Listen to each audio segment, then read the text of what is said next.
Hello friends, welcome to English is मस्त। This is Arpita Mittal.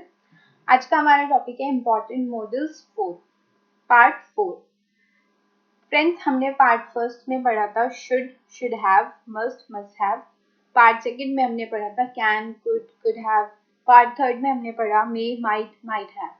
अब part 4 यानी कि लास्ट पार्ट जो है मॉडल वर्ब्स का, उसमें हम कवर करेंगे will, would, will have, would have और need and dare.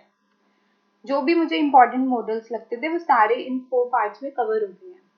In 4 parts की वीडियोस देखकर आपको मॉडल्स में 1% भी डाउट नहीं रहेगा, क्योंकि इसमें एग्जांपल्स भी बहुत सारे हैं, एक्सरसाइज भी है, रिवीजन के लिए रिवीजन भी है, प्लस हर चीज अच्छे से एक्सप्लेन की गई है। तो चलिए स्टार्ट करते हैं आज का session. Let's roll the clip.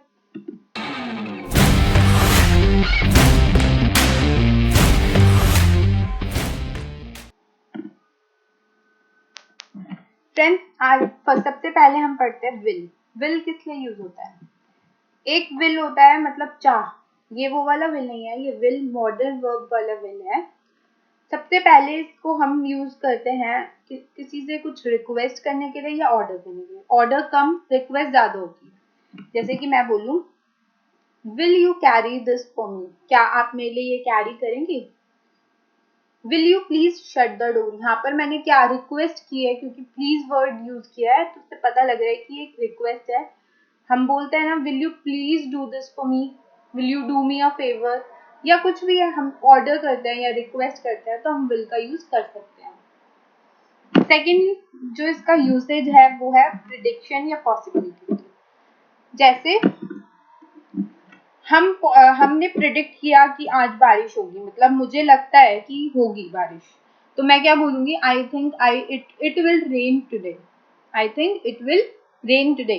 तो बारिश होगी नहीं होगी मुझे क्या पता है, बट लेकिन मेरी जो पॉसिबिलिटी है, मतलब मेरी जो प्रिडिक्शन है वो ये कहती है कि बारिश होगी, तो वहां पर हम विल का यूज करेंगे। It will be a great party, आप कोई पार्टी ऑर्गेनाइज कर रहे हो, अपने बर्थडे पार्टी ऑर्गेनाइज कर रहे हो और बहुत सारे लोगों को बुला रहे हो, हर चीज बेस्ट है, तो आप क्या बोलेंगे? It will be a great party. According to you होगी वो पार्टी बहुत ग्रेट होगी, तो आप क्या बोलेंगे? विल का यूज करेंगे। I will probably go out tonight, आज मैं शायद ही बाहर जाऊंगा, तो ये भी एक पॉसिबिलिटी है। तो पॉसिबिलिटी या प्रिडिक्शन दिखाने के लिए भी हम विल का यूज करते हैं। थर्ड इसका यूसेज है कुछ डिटरमिन करने के लिए, कुछ प्रॉमिस करने के लिए, कुछ रेजोल्यूशन लेने के लिए। जैसे न्यू ईयर पे हम रेजोल्यूशन लेते हैं ना बहुत सारे, कि आज से तो भाई मैं बहुत ज्यादा पढ़ने वाली हूँ, बहुत एक्सरसाइज करूंगी, हेल्थ पे भी ध्यान दूंगी, पढ़ाई पे भी ध्यान दूंगी, बट होता कुछ नहीं है। I will learn all the models no matter how long it takes. अब आप ये प्लीज डिटरमिन कीजिए, प्रॉमिस कीजिए मुझसे कि आप सारे ये जो मॉडल्स है सारे अच्छे से सीख लेंगे, no matter how long it takes. तो आप ये डिटरमिन कर रहे हैं, तो इसलिए यहाँ पर यूज किया हमने विल का। जब हम कुछ चीज बहुत स्ट्रांगली डिटरमिन करते हैं स्ट्रांगली कि हम ये करके ही रहेंगे, तो वहां पर विल का यूज करिए। All of my hard work will pay of. Of course जो भी कोई हार्ड वर्क कर रहा है, मतलब स्मार्ट वर्क हार्ड वर्क कर रहा है, तो उसका जो सारा हार्ड वर्क है वो किसी ना किसी दिन उसको उसका रिवॉर्ड मिलेगा ही मिलेगा। ये डिटरमिन्ड है, एकदम होकर ही रहेगा। I will stop smoking. कुछ लोग होते हैं कि न्यू ईयर पे क्या रेजोल्यूशन लेते हैं कि I will stop smoking, I will stop drinking या एटसेट्रा। डीज का यूसेज है फॉर फ्यूचर टेंस, ये सबको पता है, बच्चे बच्चे को पता है कि जैसे जहाँ पर हम होगा वर्ड यूज करते हैं कि जैसे कल कोई चीज होगी, तो वहां पर हम विल शैल का यूज करते हैं। तो शैल तो अब कॉमन नहीं रहा है, विल ही यूज होता है। पहले शैल आई और वी के ही साथ यूज होता था, लेकिन अब हर सब प्रोनाउन के साथ हमारा विल ही यूज होता है। आई विल टर्न 26 टुमारो, तो मतलब मैं कल 26 साल की हो जाऊंगी। Will there be a storm tomorrow, क्या कल तूफान है, तूफान आने वाला है कल। तो जो फ्यूचर की चीज है वहां पर भी हम विल का यूज करते हैं। और विल नॉट की कॉन्ट्रैक्टेड फॉर्म यानी कि शॉर्ट फॉर्म होती है वॉन्ट। तो I will not be seeing the movie with you tonight, मैं तुम्हारे साथ मूवी नहीं देखने जा रही हूँ आज। यहाँ पर देखो मैंने सीइंग द मूवी क्यों यूज किया, वॉचिंग द मूवी क्यों नहीं यूज किया है, चलिए इन दोनों में डिफरेंस देखते हैं। आपके हिसाब से क्या करेक्ट है, वॉच अ मूवी या सी अ मूवी? फ्रेंड्स, दोनों ही करेक्ट है। अगर आप घर पे बैठे हो और लैपटॉप में कोई मूवी देख रहे हो, कोई शो देख रहे हो, तो आप यूज करिए वॉच अ मूवी। लेकिन अगर आप बाहर जा रहे हो, थिएटर में मूवी देखने जा रहे हो, तो आप यूज कीजिए सी अ मूवी। मूवीज के लिए हम वॉच यूज करते हैं, जैसे for example I love watching this movie repeatedly, मतलब मुझे बार बार ये मूवी देखनी पसंद है। लेकिन जब हम मूवी थिएटर जाते हैं तो हम क्या यूज करते हैं, see movie. For example, a few friends and I are seeing a movie tonight. इसका मतलब कि आप घर पर बैठ के मूवी नहीं देख रहे हो, आप हॉल में या फिर मूवी थिएटर में जाकर मूवी देख रहे हो। आई होप आपको ये क्लियर हो गया होगा वॉच अ मूवी और सी अ मूवी में डिफरेंस, कि कहाँ पर कौन सा यूज करना है। Quick revision of will. क्या क्या पढ़ा हमने? रिक्वेस्ट और ऑर्डर्स के लिए यूज करते हैं, प्रिडिक्शन और पॉसिबिलिटी के लिए यूज करते हैं, कुछ डिटर्मिनेशन या प्रॉमिस के लिए यूज करते हैं, प्लस फ्यूचर टेंस के लिए यूज करते हैं। अब आते हैं वुड पे। वुड बहुत ज्यादा इंपॉर्टेंट है। इसका फर्स्ट यूसेज होता है किसी से कुछ, अगर हम किसी को इनवाइट कर रहे हैं, ऑफर कर रहे हैं कुछ, या रिक्वेस्ट कर रहे हैं बहुत ही पोलाइटली। विल इतना पोलाइटली नहीं होता जितना वुड होता है। तो अगर आपको किसी से पोलाइटली कुछ ऑफर करना है या रिक्वेस्ट करनी है तो आप वुड का यूज कीजिए। Would you like some more tea? जैसे वेटर या वेट्रेस हमसे क्या पूछते हैं, would you like something else ma'am? तो वहां पर वो पोलाइट होना चाहता है, तो इसीलिए उसने वुड का यूज किया। या अगर हम किसी को ऑफर करें, I would be happy to help you with preparation for your exam. मैं बहुत खुश होगी तुम्हारी हेल्प करने में, तुम्हारी एग्जाम की तैयारी की हेल्प करने में। तो ये आपने ऑफर किया है। फॉर प्रिडिक्शन पॉसिबिलिटी, लाइक हमने विल में जैसे पढ़ा वैसे ही यहाँ पर है, लेकिन जब स्ट्रॉन्ग पॉसिबिलिटी होती है तब हम विल का यूज करते हैं, थोड़ी कम पॉसिबिलिटी होती है तो हम वुड का यूज करते हैं। It would be nice to have a barbecue. Barbecue मतलब होता है मतलब बाहर देशों में, फॉरेन में बाहर ही एक गैदरिंग होती है, एक मील होती है, मतलब बहुत सारे लोगों की पार्टी टाइप होती है और उसमें बाहर ही खाना बनता है, मतलब ओपनली वो खाना बनता है, जो भी फिश वगैरह जो भी बनती है, तो उसको बोलते हैं बारबेक्यू। नेक्स्ट एग्जाम्पल है, nobody would believe me if I told them I had seen a UFO. Of course, अगर आप बोलोगे आपने एलियंस देखे हैं तो कोई बिलीव नहीं करेगा। तो ये आप प्रिडिक्ट कर रहे हैं कि ऐसा होगा फ्यूचर में, कि कोई आपका बिलीव नहीं करेगा, ये पॉसिबिलिटी है। तो यहाँ पर वुड का यूज किया। थर्ड इसका यूसेज है for future in the past. For example, past में अगर मैं जाऊं, मैंने कुछ बोला आपसे और अब आप वो बता रहे हैं, मैंने बोला पास्ट में कि he will help us, और अब आप मुझे बोल रहे हैं कि you told me that he would help us। तो जो पास्ट में जो will था वो चेंज होके would में हो जाएगा। एक और एग्जाम्पल देखते हैं, I told you he would help us। मैंने तुम्हें बताया था ना वो हमारी मदद करेगा। तो वो जो बताया था कि वो हमारी मदद करेगा, वो पास्ट में बताया था, लेकिन करेगा यानी कि फ्यूचर है, तो वो विल का क्या बन जाएगा, वुड बन जाएगा। I knew that she would be very successful in her career. मुझे पता था कि वो अपने करियर में बहुत सक्सेसफुल रहेगी। तो जब मुझे ये पता थी बात, मतलब जब मैं ये सोच रहा था तो उस टाइम पे ये फ्यूचर था, विल का यूज किया मैंने, लेकिन अब ये क्या हो गया, पास्ट हो गया, तो विल का वुड बन गया। I thought we would be late, मुझे लगा हम लेट हो जाएंगे। नेक्स्ट इसका यूसेज होता है for habits in the past. For example, sometimes he would bring me some flowers. अब ये बहुत ही अनकॉमन यूज है, लेकिन आप यूज्ड टू भी एक मॉडल होता है, इस मॉडल वर्ब की जगह आप वुड का भी यूज कर सकते हैं। Sometimes he would bring me some flowers मतलब वो कभी कभार मेरे लिए फ्लावर्स लाया करता था। When I was a kid, I would play with dolls every day. जब मैं बच्ची थी तो मैं डॉल्स के साथ खेला करती थी हर दिन। तो जो काम हम किया करते थे तो उसके लिए हम यूज टू ज्यादा यूज करते हैं, लेकिन वुड भी यूज करे तो करेक्ट है। For willingness to do something in the future, जब हम सोचते हैं कि फ्यूचर में हम ये करना चाहते हैं या फिर जो भी हम करना चाहते हैं, विलिंगनेस है हमारी उस चीज को लेके, उसके लिए हम वुड का यूज करते हैं। She would like to come to the party, वो भी पार्टी में आना चाहती है। तो फ्यूचर में जो पार्टी हो रही है उसमें वो आना चाहती है, उसके लिए उसने बताया कि वो क्या चाहती है, उसके लिए वुड का यूज किया। I would be please to meet you, मैं तुमसे मिलकर बहुत खुश होऊंगा। I would rather go to the cinema today, मैं शायद ही आज सिनेमा जाऊंगा। तो विलिंगनेस बताइए कि कम है विलिंगनेस जाने की cinema. For conditionals, she would go to the mall if you asked her. अब कंडीशनल्स में क्या होता है, एक सिचुएशन दूसरे सिचुएशन पर डिपेंड होती है। जैसे वो मॉल तभी जाएगी ना जब तुम उससे पूछोगे, तो यहाँ पर वुड का यूज होगा। जब she would go to the mall if you asked her. You will become fluent in English if you subscribe to this channel. ये तो पक्का है, अगर आपने सब्सक्राइब कर दिया इस चैनल को, आपने सारी वीडियोस देखी, आपने प्रैक्टिस करी, घर पे भी कॉन्वर्सेशन करी, तो पक्का आप फ्लुएंट बन जाएंगे इंग्लिश में। If I were you I would study more. अब यहाँ पर वर का यूज क्यों किया है, हम किसी अलग वीडियो में कवर करेंगे, क्योंकि जब भी हम ये बोलते हैं कि अगर मैं तुम्हारी जगह पर होता, तो वहां पर आई के साथ वॉज की जगह वर आ जाता है। ये काश वाली फीलिंग जो होती है कि काश मैं तुम्हारी जगह होता ऐसे। तो अगर मैं तुम्हारी जगह होती तो मैं बहुत ज्यादा पढ़ती, और ज्यादा पढ़ती।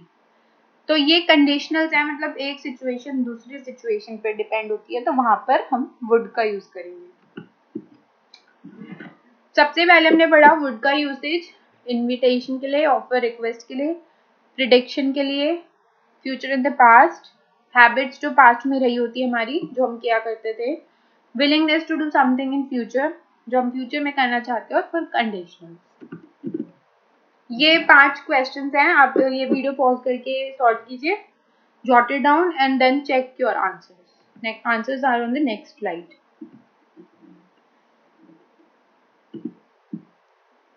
Will have पढ़ते हैं फ्रेंड्स। अब will have का मतलब होता है चुका होगा या चुकी होगी। will have किस लिए यूज होता है, जब हम एक पॉइंट ऑफ टाइम को फ्यूचर में देखते हैं पीछे से। अभी क्लियर हो जाएगा। और एक चीज और याद रखनी है फ्रेंड्स कि विल हैव में ज्यादातर हमारा टाइम मेंशन होता है। फॉर एग्जांपल देखो, फर्स्ट सेंटेंस है by the end of the decade, second sentence next month, third sentence next month. तो यहाँ पर तीनों सेंटेंसेस में क्या है, टाइम मेंशन है। अब फर्स्ट को पढ़ते हैं thoroughly. By the end of the decade scientist will have discovered a cure for flu. मतलब फ्लू जो होता है, आई फ्लू वगैरह जो भी इन्फ्लुएंजा होती है डिजीज, उसका इलाज साइंटिस्ट 10 साल के बाद, 10 साल के अंदर अंदर कर लेंगे। तो हम यहाँ से आज से 10 साल तक का फ्यूचर देख रहे हैं। और 10 साल बाद क्या होगा, पास्ट में जब बोल रहे होंगे तो बोलेंगे कि साइंटिस्ट ने डिस्कवर कर लिया है क्यों। नेक्स्ट सेंटेंस, फर्स्ट सेंटेंस का मतलब समझ आ गया ना आपको कि 10 साल, आने वाले 10 साल में साइंटिस्ट जो है इसका इलाज ढूंढ लेंगे इस डिजीज का। तो यहाँ पर हमने एक पॉइंट ऑफ टाइम को देखा फ्यूचर में, तो इसलिए हमने विल हैव का यूज किया। Next month I will have work for the company for 6 years।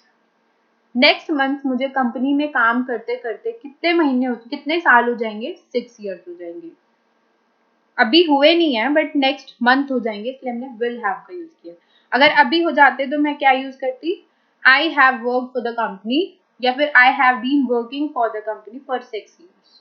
But अभी हुए नहीं है तो हम क्या बोलेंगे, आई विल हैव वर्कड, कि मुझे 6 years हो जाएंगे, या मैं 6 years तक इस कंपनी में काम कर चुका हूँगा। Next month my parents will have been together for 30 years। Next month क्या होगा, उसके पेरेंट्स, मेरे पेरेंट्स जो हैं एक साथ रहते रहते उनको 30 साल हो जाएंगे। तो यहाँ पर हमने विल हैव का यूज किया। नेक्स्ट आता है वुड हैव। अब वुड हैव का मतलब है चुका होता, अगर ऐसा हुआ होता तो ये होता। कंडीशनल्स है, मतलब कंडीशन होगी, एक सिचुएशन दूसरी सिचुएशन पर डिपेंड होगी। For example, if I had enough money I would have bought a car. अब यहाँ पर ये गलती नहीं हुई है मुझसे कोई कि मैंने 2 बार हैड का यूज किया है। एक हैड है मेरा पोजेशन वाला और एक हैड है मेरा हेल्पिंग वर्ब मॉडल वाला। तो अगर मेरे पास पैसे होते तो मैं गाड़ी खरीद लेता या गाड़ी खरीद चुका होता। तो जब दो सिचुएशन ऐसी आती है, जब हम बोलते हैं चुका होता या ऐसा हुआ होता तो ऐसा होता, तब हम यूज करेंगे वुड हैव का। I would have called you but I didn't know your number. मैं तुम्हें कॉल कर लिया होता पर मेरे पास तुम्हारा नंबर नहीं था। तो ये सिचुएशन डिपेंड है किस पे, नंबर होने पे। नंबर होता तभी तो कॉल करता। तो जब भी ऐसी सिचुएशन आती है कर लिया होता या चुका होता, तब हम यूज करेंगे वुड हैव का। सेकेंड इसका यूजेज होता है past tense in the indirect speech. Direct speech होता है, एक होता है इनडायरेक्ट स्पीच। नरेशन में हम पढ़ेंगे। For example direct speech indirect speech मैंने एक वीडियो में कवर किया है, मतलब सिर्फ उसकी शॉर्ट इंट्रो दिया है उसके बारे में। जब हम किसी से डायरेक्टली कुछ बोलते हैं तो वो होती है डायरेक्ट स्पीच, लेकिन वही बात किसी थर्ड पर्सन ने सुनी और वो किसी और को जाके बता रहा है तो वो जाती है इनडायरेक्ट स्पीच। तो यहाँ पर हम एग्जाम्पल देखते हैं। She said to me, I will have finished work by the time you will arrive home. तो उसने क्या कहा कि I will have finished work by the time you will arrive home. मैं जब तक काम खत्म कर चुकी होंगी जिस टाइम पर तुम घर आओगे। अब ये बात जाके मैंने किसी और को बताई तो मैंने क्या कहा, She told me that she would have finished work by the time I would arrive home. जैसे ही मैं घर आऊंगा तब तक वो काम खत्म कर चुकी होगी। तो जब डायरेक्ट स्पीच में विल हैव होता है तो इनडायरेक्ट स्पीच में वो वुड हैव बन जाते हैं। डायरेक्ट स्पीच में जब विल भी होता है तो वो वुड में चेंज हो जाता है। ये हम नरेशन की एक वीडियो बनाएंगे, उसमें कवर करेंगे, उसमें बहुत अच्छे से क्लियर हो जाएगा आपको सब। अगर आप चाहते हैं नरेशन पे वीडियो बनाऊं तो प्लीज कमेंट करिए मुझे। नेक्स्ट मॉडल वर्ब है हमारी नीड। नीड मतलब क्या होता है, सबको पता है, जरूरत। फर्स्टली ये मेन वर्ब की जगह भी यूज होती है, एक मॉडल वर्ब की जगह भी यूज होती है। अगर मेन वर्ब की जगह यूज होती है, मेन वर्ब मतलब कि एक्शन जो हो रहा है वही इस नीड के थ्रू हो रहा है, तो वहां पर हम नॉर्मली टू का यूज करते हैं नॉर्मली। फर्स्ट एग्जांपल देखते हैं। I need her support. मुझे उसके सपोर्ट की जरूरत है। I will need to stay in a hotel. I will need to stay in a hotel मतलब मुझे होटल में रुकने की जरूरत है या मुझे रुकना पड़ेगा। तो जब जरूरत वाली चीज आती है तो हम नीड का यूज करते हैं। I don't need to remind her again and again. मुझे उसे बार बार याद दिलाने की जरूरत नहीं है। तो ये था मेन वर्ब जहां पर हम टू नॉर्मली लगाते हैं नीड के बाद।